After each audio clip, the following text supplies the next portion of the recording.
Hello friends, welcome to చందమామ కథలు by RK. చందమామ కథల ప్రపంచంలోకి వెళ్ళిపోదామా? ఇప్పుడు చెప్పబోయే కథలో మొదటి కథ డబ్బు విలువ.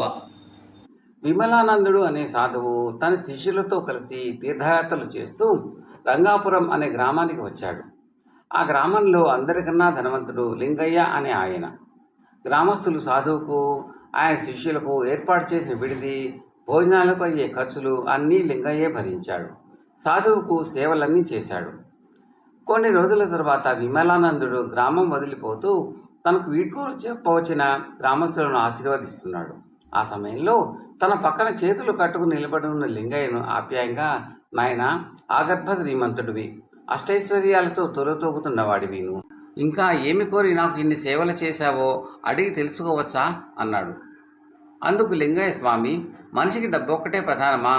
స్వాముల సేవ కన్నా వేరే భాగ్యమున్నదా అని సమాధానం చెప్పాడు. విమలానందుడు ఆ సమాధానానికి సంతోషించి లింగయ్యను ఆశీర్వదించబోతూ ఉండగా మంగయ్య అనేవాడు ముందుకు వచ్చి, స్వామి, నాదొక చిన్న సందేహం. మనిషికి డబ్బే ప్రధానం కాదని అందరూ ఎప్పుడు పడితే అప్పుడు సందర్భం ఉన్నా లేకపోయినా అనవచ్చునా అని అడిగాడు. విమలానందుడు మందహాసం చేసి, ఒక సత్యాన్ని ప్రకటించడానికి ఎలాంటి నియమాలు నిషేధాలు ఉండవు, అయినా నీకు ఇలాంటి సందేహం ఎందుకు కలిగింది అని మంగయ్యను ఎదురు ప్రశ్న వేశాడు. ఆ ప్రశ్నకు మంగయ్య, స్వామి, నేను బహుకుటుంబీకుడిని. పొద్దుస్తమానం రెక్కలు ముక్కలు చేసుకున్న భార్య బిడ్డలకు కడుపు నిండా తిండి పెట్టలేకపోతున్నాను. ఈ గ్రామంలో ఎక్కువ మంది నాలాంటి వాళ్లే. అందుచేత మనిషికి డబ్బే ప్రధానం కాదని అంత ఖచ్చితంగా చెప్పాలంటే లింగయ్య గారిలాగా ఆస్తిపాస్తులు సంపాదించాకనే సాధ్యమని సందేహపడుతున్నాను అన్నాడు. మంగయ్య అన్నదానికి అక్కడ ఉన్న గ్రామస్తులంతా పెద్దగా నవ్వుతూ ఉంటే లింగయ్య తలదించుకున్నాడు. విమలానందుడు వాళ్ళతో, నాయన్లారా, మంగయ్య నిజానికన్నా నవ్వులాట కన్నా అతడు సందేహం అంటున్న దానిలో గొప్ప ధర్మ సూక్ష్మం ఉన్నది. ఏమంటే, వాస్తవానికి డబ్బు సంపాదన మనిషికి ముఖ్యం కాదు అని చెప్పడం సొమ్ము కూడబెట్టిన లింగయ్య గారి లాంటి ధనికులకే చెల్లు. అలాంటి వాళ్ళు తమ ధనాన్ని నాలాంటి సాధువుల కోసం వెచ్చించే బదులు పేద సాధులు ఉపయోగపడేటట్టు చూసుకోవడం మేలు అన్నాడు. సాధువు మాటలకు గ్రామస్తులందరూ ఆమోద సూచకంగా తలలు ఊపారు. సాధువు లింగయ్య భుజంపై చెయ్యి వేసి, నాయన, డబ్బు ప్రధానం కాదు అన్న నీ మాటలకు సార్థకత కలగాలంటే నేను ఇంతకుముందు చెప్పిన విధంగా చెయ్యి. నేను ఈ ధర్మాన్ని నన్ను సేవించి తరించాలని వచ్చే ధనవంతులు బోధించకుండా ఇన్నాళ్ళు జాప్యం చేశాను. ఎంతో జ్ఞానాన్ని సముపార్జించాను అనుకుంటున్న నాకు సకాలంలో ఈ ధర్మ సూక్ష్మాన్ని గుర్తు చేసిన మంగయ్యను మర్చిపోను అని గ్రామస్తులు అందరినీ దీవించి శిష్యులతో ముందుకు సాగిపోయాడు. ఆ తర్వాత లింగయ్య తన ధనాన్ని గ్రామంలో నలుగురికి ఉపయోగించే మంచి కార్యాలకు వినియోగిస్తూ ధర్మదాత అని పేరు తెచ్చుకున్నాడు. కథ సమాప్తం. తరువాతి కథ దెయ్యాల బంగళా. ఈ కథను రాసిన వారు శ్రీ ఏ.సి. సర్కార్ ఐంద్రజాలికుడు. జమీందారు రాఘవరావుకు గ్రామం పొలిమేరలో పెద్ద ఖాళీ స్థలం ఉండేది. ఆ స్థలాన్ని రాము అనే వయసు మీరిన పెద్ద మనిషి బాడుకు తీసుకుని నెలకు ఇంత చెల్లిస్తానని, 1 సంవత్సరం పాటు బాడుగు చెల్లించలేకపోతే స్థలాన్ని వదులుకుంటానని రాఘవరావుతో ఒప్పందం చేసుకున్నాడు. రాము ఒంటరిగాడు, ఎవరితోనూ కలిసేవాడు కాదు. అతను ఆ ఖాళీ స్థలంలో ఒక బంగళాను వెదురు గోడలతోనూ పెంకుల కప్పుతోనూ కట్టించి అందులో నివసించసాగాడు. అది చాలా అందమైన బంగళా. దాని చుట్టూ చక్కటి పూల మొక్కలు, పళ్ళ చెట్లు ఉండేవి. బయట నుంచి అది ఎంతో ఆకర్షణీయంగా కనిపించినప్పటికీ దాని లోపలికి పోయి చూసే అవకాశం ఎవరికీ ఉండేది కాదు. రాము తన వంట తానే చేసుకుని ఒంటరిగా జీవించేవాడు. నెల పూర్తి కాకమునుపే జమీందారు వద్దకు వెళ్ళి అద్దె చెల్లించేసేవాడు. ఇలా 2 ఏళ్లు గడిచాయి. గ్రామస్తులకు క్రమంగా అతని గురించి ఆసక్తి తగ్గింది. అతను ఒంటరిగా ఉండటం లేదని, అతనికి ఆ బంగళాల్లో దెయ్యాలు తోడు ఉంటున్నాయని కూడా జనం అనుకునేవారు. ఇలా ఉండగా ఒక నెలాఖరున రాము జమీందారు వద్దకు వచ్చి బాడుగు ఇయ్యలేదు. మరో వారం గడిచింది. రాము జాడలేదు. ఏం జరిగింది చూసి రమ్మని జమీందారు తన మనుషులను పంపాడు. 2 మనుషులు వచ్చి రామును పిలిచారు. జవాబు లేదు. తలుపు గడియ పెట్టలేదు. వాళ్ళు లోపలికి వెళ్ళి చూశారు. ఎక్కడి వస్తువులు అక్కడే ఉన్నాయి. కానీ రాము మాత్రం అక్కడ లేడు. రోజల్లా వాళ్ళు అక్కడే కాపలా కాశారు. రాము రాలేదు. ఆ సాయంకాలం వాళ్ళు బంగళాకు తాళం పెట్టి జమీందారు దగ్గరకు వెళ్ళి సంగతి చెప్పారు. రోజులు నెలలు గడిచిపోయాయి. ఏడాది గడిచింది. రాము పూర్తిగా అదృశ్యుడయ్యాడు. జమీందారు బంగళాను స్వాధీనం చేసుకుని యువజన సమాజ కార్యాలయంగా ఉపయోగించుకోవటానికి ఊరి యువకులకు ఇద్దామనుకున్నాడు. కానీ అది దెయ్యాల కొంప అని, దెయ్యాలను రాము ఏ కారణం చేతనో అపహరించాయని అందరూ అనుకున్నారు. అందులోకి ఎవరు అడుగు పెట్టే సాహసం చేయలేదు. ఆ బంగళాల్లో చీకటి పడినాక దెయ్యాలు కనిపించాయన్న పుకార్లు కూడా గ్రామంలో బయలుదేరాయి. అసలు జరిగిందేమంటే, రాము అసలు పేరు కాళీపదుడు. అతనికి మరో జిల్లాలోని బందిపోటు దొంగలతో సంబంధం ఉన్నది. ఆ దొంగల ముఠా వాళ్ళు ఒక రాత్రి ఎవరో జమీందారు ఇల్లు దోచి దాన్ని తమ స్థావరంలో భద్రంగా దాచమని రాముకు ఇచ్చారు. కానీ రాము ఆ డబ్బు నగలు తీసుకుని పారిపోయి పేరు మార్చుకుని మరో ప్రాంతంలో మకా పెట్టి ఎవరితోనూ సంబంధం లేకుండా ఒంటరిగా జీవించసాగాడు. అతను తన డబ్బును నగలను ఒక పెట్టెలో పెట్టి ఆ పెట్టెను తన తలగడ కింద పెట్టుకునేవాడు. దొంగలు చూస్తూ కూర్చోలేదు. వాళ్ళ నాయకుడు కాళీపదుడి జాడ తెలుసుకుని తన అనుచరుల సహాయంతో అతన్ని డబ్బు గల పెట్టెను తమ రహస్య స్థావరానికి తీసుకుపోయాడు. తర్వాత దొంగలిద్దరూ కాళీపదుడిని కాళికాదేవికి బలి ఇద్దామనుకుంటూ ఉండగా వాళ్ళ స్థావరం మీద పోలీసులు హఠాత్తుగా దాడి జరిపి దొంగలు అతన్ని చుట్టుముట్టి పట్టుకున్నారు. ఆ గ్రామంలో మానస్ అనే కాలేజీ విద్యార్థి ఉండేవాడు. అతను సెలవులకు ఇంటికి వచ్చి జమీందారు బంగళాను యువకులకు ఇస్తానన్నాడని యువకులు నిరాకరించారని విన్నాడు. శాస్త్ర విజ్ఞానం గల మానస్కి దెయ్యాల లాంటి వాటిలో నమ్మకం లేదు. అయితే మూఢనమ్మకాలు గల యువకులు, గ్రామస్తులు తన నమ్మకాలను ఖాతరు చెయ్యరని అతనికి తెలుసును. వాదించిన కొద్దీ పరిస్థితి మరింత విషమిస్తుంది. అతను సురజిత్ అనే యువనాయకుడిని కలుసుకుని, జమీందారు గారు మన పట్ల ఎంతో దయతో బంగళా ఇస్తున్నారు, కానీ దెయ్యాల బెడద పోవాలి అన్నాడు. దెయ్యాలు పోతే బంగళాను చక్కగా ఉపయోగించుకోవచ్చు అన్నాడు సురజిత్. మన ఊళ్ళో మంచి భూత వైద్యులు లేరా అని మానస్ అడిగాడు. ఉన్నారు, కానీ అందరూ చేతకాని చవటలే అన్నాడు సురజిత్. కొంచెం వ్యవధి ఇస్తే దెయ్యాలను వదిలించే మార్గం నేను చూడగలను అన్నాడు మానస్. 2 రోజుల అనంతరం అతను పట్టణం నుంచి సత్యానందుడు అనే భూత వైద్యుడిని తెచ్చాడు. ఆ భూత వైద్యుడు జుట్టు విరబోసుకుని ఎర్రని బట్టలు ధరించి ఉన్నాడు. మానస్ అతన్ని తన స్నేహితులకు గొప్ప భూత వైద్యుడిగా పరిచయం చేశాడు. మర్నాడు శనివారం బంగళా దయ్యాలకు ఉద్వాసన చేయటానికి ఆ సాయంకాలం బంగళాలోనే ప్రయత్నాలు ప్రారంభమయ్యాయి. అంతటా పూలు చల్లి గుగ్గిలని ధూపం వేశారు. అక్కడ చేరిన గ్రామస్తులతో భూత వైద్యుడు ఇలా చెప్పాడు.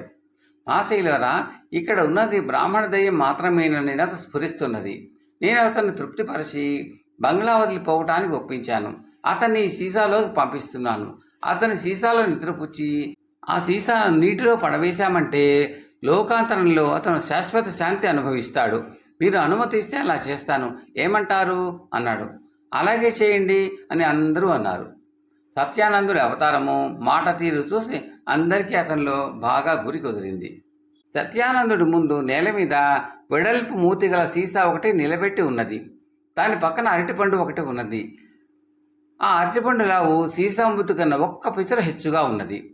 ఏవో వింత అక్షరాలు రాసి ఉన్న పెద్ద కాగితం ఒకటి తీసుకుని దాని మీద రాసి ఉన్న మతాలన్నీ చదివి కాగితాన్ని చుట్టి సీసాల్లో వేసి దాని మీద కొంచెం నూనె చిలకరించి దాన్ని అంటించాడు సత్యానందుడు. సీసాల్లో కాగితం మండుతూ ఉండగా అతను అరటిపండును తీసుకుని దాని దిగువ భాగం కొంచెం తొక్కదీసి సీసా మూతిలో గుచ్చాడు. అరటిపండు సీసా మూతిలో నిలబడటమే కాక సత్యానందుడు మంత్రాలు చదువుతూ ఉంటే కొంచెం కొంచెంగా సీసాల్లోకి దిగిపోసాగింది. అందరికీ దిగ్భ్రాంతి కలిగేలాగా సీసా అరటిపండును మింగేస్తున్నది. లోపల అదృశ్యంగా ఉన్న దెయ్యం దాన్ని ఇష్టంగా స్వీకరిస్తూ ఉండాలి. త్వరలోనే పండు సీసాలోకి వెళ్ళిపోయి దాని తొక్క బయటపడిపోయింది. సత్యానందుడు సీసా మూతికి బిరడా బిగించి, దెయ్యం ఇప్పుడు నా ఆధీనంలో ఉంది, బంగళా కోయిక దాని బెడద లేదు, మీరు బంగళాని స్వేచ్ఛగా ఉపయోగించుకోవచ్చు అంటూ లేచి నిలబడి అందరితో పాటు బంగళాలోకి దారి తీశాడు. ఆ సాయంకాలమే ఆ బంగళాలో యువజన సమాజానికి ప్రారంభోత్సవం జరిగింది. దానికి జమీందారు గారే అధ్యక్షత వహించారు. మానస్ సత్యానందుడి వెంట మర్నాడు ఉదయం పట్టణానికి బయలుదేరాడు. బాబు, ఈ దెయ్యం ప్రక్రియ ఏమిటి? అరటిపండు సీసాలోకి దిగిపోతుంటే నేను ఆశ్చర్యపడ్డాను. సీసాలో ఆ కాస్త వేటికి గాలి ఒత్తిడి ఫలితంగా పండు లోపలికి పోయిందా అని మానస్ సత్యానందుడిని అడిగాడు. సత్యానందుడు నిజానికి మానస్ సహాధ్యాయి ఒకటికి బాబాయ్ అవుతాడు. అతను ధరించిన జుట్టు బట్టలు అరువు తెచ్చుకున్నవే. సత్యానందుడు నవ్వి, అవునాయనా, సీసాలో మంట పెట్టినప్పుడు అందులో గాలి అమితంగా వ్యాకోచించుతుంది. ఆ క్షణంలో అరటిపండును సీసామూతికి అడ్డం పెడితే లోపల గాలి చల్లబడి సంకోచం పొందిన కొద్దీ బయట గాలి ఒత్తిడికి అరటిపండు సీసా లోపలికి దిగిపోతుంది అన్నాడు. కథ సమాప్తం. తరువాతి కథ అమ్మ పులి నాన్న పులి. ఈ కథను రాసిన వారు శ్రీ వేణుగోపాల్ మద్రాసు. అనగా అనగా ఒక అడవి. అందులో ఒక అమ్మ పులి నాన్న పులి ఉండేవి. వాటికి 3 పిల్లలు. 3వ పిల్ల పుట్టిన కొద్ది నెలలకే నాన్న పులికి పెద్ద జబ్బు చేసింది. ఒక రోజున తన 3 పిల్లల్ని దగ్గర పిలిచి నాన్న పులి ఇలా చెప్పింది, నేను ఈ క్షణాన్నో మరుక్షణాన్నో చచ్చిపోయేలాగున్నాను. నేను చచ్చిపోయే ముందు మీకు కొన్ని విషయాలు చెప్పాలి. ఇవి మీరు ఎప్పుడూ మర్చిపోకుండా గుర్తు పెట్టుకోవాలి. అరణ్య సామ్రాజ్యానికి మనం రాజులం. వీర శౌర్యాలకి మన జాతి పుట్టినీళ్ళు. ఈ కొన నుండి ఆ కొన వరకు యథేచ్ఛగా అరణ్యాలలో సంచరిస్తూ ఇష్టం వచ్చిన జంతువులు వేటాడుతూ ఉంటాము. కానీ మీకు తెలియనిది మనిషి అనే ఒక మృగం ఉంది. అది చాలా జీతులు మారి శక్తి కలది. ఆ మనిషి జోలికి మాత్రం మీరు ఎప్పుడూ పోవద్దు. మనిషి చుట్టుపక్కల ఎక్కడైనా ఉన్నాడు అని మీరు ఎప్పుడైనా గ్రహిస్తే వెంటనే ఆ ప్రాంతాల నుండి ఇతర చోట్లకు దూరంగా వెళ్ళిపోండి. ఇదే మీకు నా ఆఖరి సలహా అని ఈ మాటలు చెప్తూ నాన్నపులి ప్రాణాలను వదిలిపెట్టింది. చాలా కాలం వరకు నాన్నపులి చెప్పిన సలహా ప్రకారం పులి పిల్లలు 3 నడుచుకుంటూ వచ్చాయి. వాటికి రోజు కావలసిన ఆహారం కోసం అడవి పందులు, జింకలు, లేళ్ళు మొదలైన వాటిని వేటాడి తినేవి. కానీ వినోదం కోసం అయినా అవి మనిషిని వేటాడాలి అనే ఆలోచన మనసులోకి రానిచ్చేవి కావు. అన్నపులులు 2 తండ్రి బతికున్నప్పుడు దూరం నుంచి మనిషి అన్న జంతువును చూసి గుర్తుపెట్టుకుని తగు జాగ్రత్తలో ఉండేవి. అలాగే తమ్ముడిని కూడా ఉంచేవి. కానీ తమ్ముడు మాత్రం ఇప్పుడు మనిషి అన్నవాడిని చూడలేదు. ఆ చుట్టుపక్కల ఎక్కడైనా నరసంచారం ఉన్నట్టు తెలిస్తే ఆ చోటు విడిచి అవి దూరంగా వెళ్ళిపోయేవి. పులిపిల్లలు 3 చిన్నదైన తమ్ముడు పులికి మాత్రం తండ్రి చెప్పిపోయిన సలహాలో నమ్మకం రోజు రోజుకి తగ్గిపోవడం ప్రారంభించింది. అన్న పులులు 2 కన్నా తమ్ముడు పులికి స్వతంత్ర భావాలు, ఆలోచన, సాహసము ఎక్కువ. కాస్త పెద్దదై కండలు గట్టిపెడగానే తండ్రి ఎంతో భయంకరంగా వర్ణించిన మనిషి మృగాన్ని వేటాడాలి అన్న కోరిక తమ్ముడు పులికి మనసులో ప్రబలంగా కలిగింది. ఈ దురాలోచన మనసులో ఎప్పుడైతే ప్రవేశించిందో ఆ క్షణమే మనిషిని వెతకడానికని అడవి సరిహద్దు ప్రాంతాలకి తరలిపోవాలని తమ్ముడు పులి నిశ్చయించుకుంది. ఈ సంగతి తెలిసిన అన్నపులులు అలా జరగకుండా ఆపాలని తమ్ముడు పులిని అనేక విధాలుగా బుజ్జగిస్తూ బతిమాలినాయి. చచ్చిపోతూ తండ్రి చెప్పిన ఉపదేశాన్ని జ్ఞాపకం చేశాయి. ఎన్ని విధాలుగా నచ్చ చెప్పాలని ప్రయత్నం చేసినా తమ్ముడు పులి ససేమిరా నా పట్టు విడవను, మనిషి అంటూ నేను తెలుసుకోవాలి అంది. తల్లి పులి కూడా ఎన్నో విధాలుగా చెప్పి చూస్తుంది. ఇంకా చెప్పేది చేసేది ఏమీ లేక అమ్మ పులి, అన్న పులులు తమ్ముడిని దాని కర్మానికి దాన్ని వదిలేశాయి.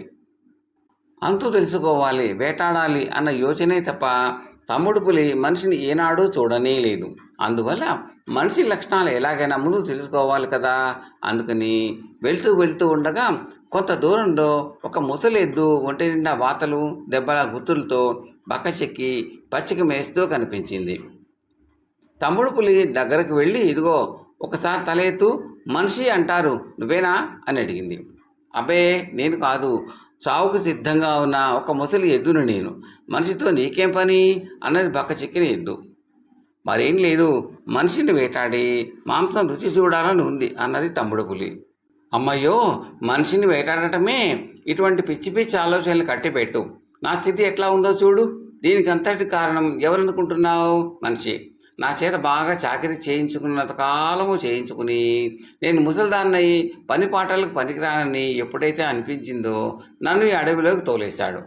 స్వార్థం, తెలివితో కూడిన బలం గల జంతువు మనిషి తప్ప ఇంకొకటి ఉండబోదు. మనిషి జోలికి పోవద్దని నా సలహా అన్నది బక్క చిక్కిన ఎద్దు.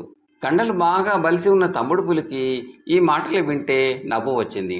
మరికొంత దూరం పోగా ఒక ముసలి ఏనుగు చర్మం ఒళ్ళంతా వేలాడుతూ ఒంటరిగా కనిపించింది. తమ్ముడు అక్కడ ఆగి ఏనుగుకేసి తిరిగి, మనిషి అంటారు నువ్వేనా అని అడిగింది ఏనుగుని.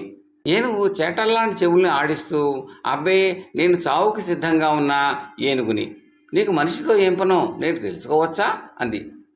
ఏం లేదు, నాకు మనిషిని వేటాడాలని ఉత్సాహం, అందుకోసమే బయలుదేరాను అన్నది తమ్ముడు పులి. ఈ మాటలు విని ఏనుగు తొండాన్ని ఒప్పుకుంటూ ఇలా చెప్పింది. మంచిదానివే, నీకు పోయే కాలం దాపరించింది కాబట్టే ఇటువంటి దురాలోచన వచ్చింది. చాలు చాలు, బతికి బాగుండాలంటే వెనక్కి వెళ్ళు. నన్ను చూసావా, ఇప్పటి నా ఈ దుస్థితికి మనిషే కారణం. నేను వయసులో మదించి నా అంత బలవంతులు, నన్ను ఎదిరించగల వాళ్ళు ఎవ్వరూ లేరని విర్రవీగేదాన్ని. అరణ్యమంతా విచ్చలవిడిగా సంచరించేదాన్ని. కానీ ఏం లాభం? నువ్వు వెతికి వేటాడాలనుకుంటున్న మనిషే నన్ను గోతిలో దించి మచ్చిక చేశాడు. నా వల్ల అనుకూలమైన పనులన్నీ చేయించుకునేవాడు. నాలో ఓపిక ఉన్నంతకాలము నేను తిన్నంతా ఇచ్చేవాడు. నేను ముసలిదాన్నై పనికిరానని తోచగానే అడవుల్లోకి తోలేశాడు. మనిషికన్నా స్వలాభి, స్వార్థపరుడు, నేర్పరి ఇంకొక జంతువు ఈ సృష్టిలోనే ఉండదు. నా మాట విని నువ్వు ఈ ఆలోచన వదిలిపెట్టు అంది. తమ్ముడు పులికి ముసలి ఏనుగు చెప్పింది కూడా ఏమీ నచ్చలా. పైగా బక్క చిక్కిన ఎద్దు, ముసలి ఏనుగు చెప్పిన సంగతులు విన్న తర్వాత మనిషిని వేటాడాలన్న కోరిక మరింత ఎక్కువైంది. కొంత దూరం వెళ్ళగా దూరాన రంపంతో చెట్లను కోస్తున్న శబ్దం వినపడింది. ఆ శబ్దం విని ఆ వైపుకే అడుగు వేసుకుంటూ తమ్ముడు పులి నడిచింది. అక్కడ ఒక పెద్ద చెట్టుని రంపంతో కోస్తూ ఒక కట్టెలు కొట్టేవాడు కనిపించాడు. తమ్ముడు పులి అతని దగ్గరకు వెళ్ళి అతని వైపు వేగాందిగా చూసి, కాస్త పని కట్టిపెట్టి నా మాటకు జవాబు చెప్పు, మనిషి అంటారు నువ్వేనా అంది. ఆ కట్టెలు కొట్టే మనిషి రంపాన్ని నిలిపి తమ్ముడు వైపు తిరిగి, నేనే మనిషి అంటే నాతో నీకేం పని అన్నాడు. ఈ మాటలు వినేసరికి తమ్ముడు పులికి చెప్పలేనంత సంతోషం కలిగింది. ఇన్ని రోజులకి తను వెతుకుతున్న మనిషి జంతువు కనిపించాడని. నీకోసమే వెతుకుతున్నాను, నిన్ను చంపి నీ మాంసం తినాలి అంది. అలాగా పాపం, నువ్వు ఒట్టి పిచ్చదానిలా ఉన్నావే, ఒక పులి చేత చచ్చేటంత బలహీనుడు అనుకున్నావా మనిషి అంటే అన్నాడు కట్టెలు కొట్టేవాడు. తమ్ముడు పులి పెద్ద పెట్టిన వెటకారంగా నవ్వి, నిన్ను చూస్తేనే తెలుస్తోంది ఎంత బలవంతుడో అంది. అవునా, నా బలం గురించి నీకు ఇంకా ఏమీ తెలియదన్నమాట. అలాగైతే నా వెంటరా, చూపిస్తా అన్నాడు ఆ మనిషి. తమ్ముడు పులి సరేనని అతని వెంట నడవసాగింది. కొంత దూరాన కొయ్య దొంగలతో కట్టబడిన ఒక చిన్న ఇంటిని చూపిస్తూ ఆ మనిషి, అది చూసావా, దాని ఇల్లు అంటారు, నేను కట్టాను. అందులో ఉంటే ఎండ, వాన, చలి నన్ను ఏమీ చేయలేవు. మరి మీ సంగతి అలా కాదు. అటువంటి ఇల్లు కట్టుకుని ఎండని, వానని, చలిని ఎదిరించలేనప్పుడు మీకు ఎంత బలం ఉండి ఏం లాభం అంటూనే ఇంట్లోకి వెళ్ళి తలుపు లోపల గడియ వేసుకున్నాడు. ఆ మనిషి చెప్పిన మాటలు వినేసరికి తమ్ముడు పులికి ఎక్కడలేని కోపము వచ్చింది. ఆ కోపం పట్టలేక ఇలా అంది, నేను ఈ అరణ్యానికెల్లా రాజుని, నాకన్నా బలవంతులు ఎవ్వరూ ఉండరు. నా శరీరం చూడు ఎంత అందంగా ఉందో, ఇంత అందం, బలం కలిగిన నేనే ఆ ఇంట్లో ఉండాలి. నేను ఉంటేనే ఆ ఇంటి శోభ. నీ వంటి బలహీనపు జంతువు ఆ ఇంట్లో ఉండకూడదు. నువ్వు బయటకు వచ్చి ఇల్లు నాకు అప్పచెప్పకపోతే చూసుకొని ఏం చేస్తాను అని గద్దించింది తమ్ముడు పులి. అప్పుడు ఆ కట్టెలు కొట్టేవాడు తలుపు తెరుచుకుని బయటికి వచ్చి, క్షమించు, పొరపాటుగా మాట్లాడాను. నువ్వు చెప్పిందంతా అక్షర సత్యం. ఈ ఇంట్లో నువ్వే ఉండదగ్గదానివి అన్నాడు. తమ్ముడు పులి వెంటనే ఆ ఇంట్లో ప్రవేశించి అరణ్యమంతా ప్రతిధ్వనించేలాగా బిగ్గరగా గర్జించింది. కట్టెలు కొట్టే మనిషి బయటికి వచ్చి తలుపు బయట గొళ్ళెం పెట్టి తన దారిని తాను వెళ్ళిపోయాడు. పాపం తమ్ముడు పులి ఏం చేస్తుంది, బయటికి రాలేక అందులోనే ఉండిపోయింది. అలా బంధించబడ్డ పులి తిండి నీరు లేక 5-6 రోజుల పాటు ఉండి తర్వాత చనిపోయింది. కథ సమాప్తం. తరువాతి కథ అసూయ. ఇది చిన్న కథ. ఈ కథను రాసిన వారు శ్రీమతి మారుపాక మంజురాణి గారు. కథలోకి వెళ్లే ముందు ఒక చిన్న రిక్వెస్ట్ అండి. ఈ కథలను విన్న తర్వాత మీ అభిప్రాయాలను తప్పక కామెంట్లో పెట్టండి. Thank you. అది మాకు ఎంతో ఎంకరేజింగ్గా ఉంటుందండి. Thank you very much. ఇక కథలోకి వెళ్దామా. అసూయ. కృష్ణాపురంలో 2 పండితులు గురుకులాలు నడిపేవారు. వారిలో ప్రవరుడు అనే ఆయన తన శిష్యులకు ఎంతో శ్రద్ధతోనూ వాత్సల్యంతోనూ విద్య చెప్పి సాధ్యమైనంత త్వరగా వాళ్ళ చదువు పూర్తి చేసి పంపించేస్తూ ఉండేవాడు. విదురుడు అనే రెండో ఆయన చదువు పేరిట తన శిష్యుల చేత అడ్డమైన చాకరీ చేయించుకుని చదువు సరిగా చెప్పేవాడు కాడు. ఆ శిష్యుల చదువు ఎంతకీ పూర్తి అయ్యేది కాదు. అందుచేత ఆయన వద్దకు శిష్యులు ఎక్కువగా వచ్చేవారు కాదు. దాంతో విదురుడు అసూయపడి రాజు వద్దకు వెళ్ళి ప్రవరుడు శిష్యుల వద్ద డబ్బు పుచ్చుకుని వారి చదువు పూర్తి కాకుండానే యోగ్యతా పత్రాలు ఇచ్చి పంపేస్తున్నాడు అని ఫిర్యాదు చేశాడు. రాజు ఇద్దరినీ రమ్మని కబురు చేశాడు.